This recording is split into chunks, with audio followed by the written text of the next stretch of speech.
সালে ভারতের মহাকাশ শিল্পে তহবিল সংগ্রহ উল্লেখযোগ্যভাবে হ্রাস পেয়েছে। বিগত বছরের তুলনায় এই হ্রাসের পরিমাণ ৫৫%। মার্কেট ইন্টেলিজেন্স প্ল্যাটফর্ম ট্যাক্সেনের তথ্য অনুযায়ী এই পতনের পেছনে বিনিয়োগকারীদের আস্থার অভাব এবং বৈশ্বিক অর্থনৈতিক মন্দার প্রভাবকে দায়ী করছেন। তবে সরকারের সাম্প্রতিক নীতিগত পরিবর্তন এবং বেসরকারি খাতের অংশগ্রহণ বৃদ্ধির মাধ্যমে এই পরিস্থিতির উন্নতি সম্ভব বলে ধারণা করা হচ্ছে। গত ৫ বছরে প্রথমবারের মতো পতনের ইঙ্গিত দেয়। এই হ্রাসের পেছনে বৈশ্বিক মহাকাশ খাতে বিনিয়োগে ২০% নিম্নগামী প্রবণতার ভূমিকা রয়েছে।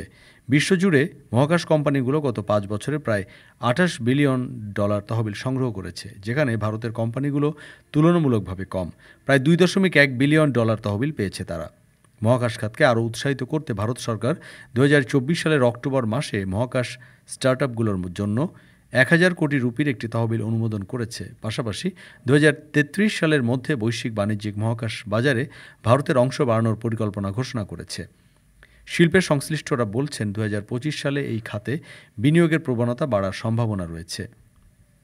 ডেস্ক রিপোর্ট, আজ বার্তা, ঢাকা।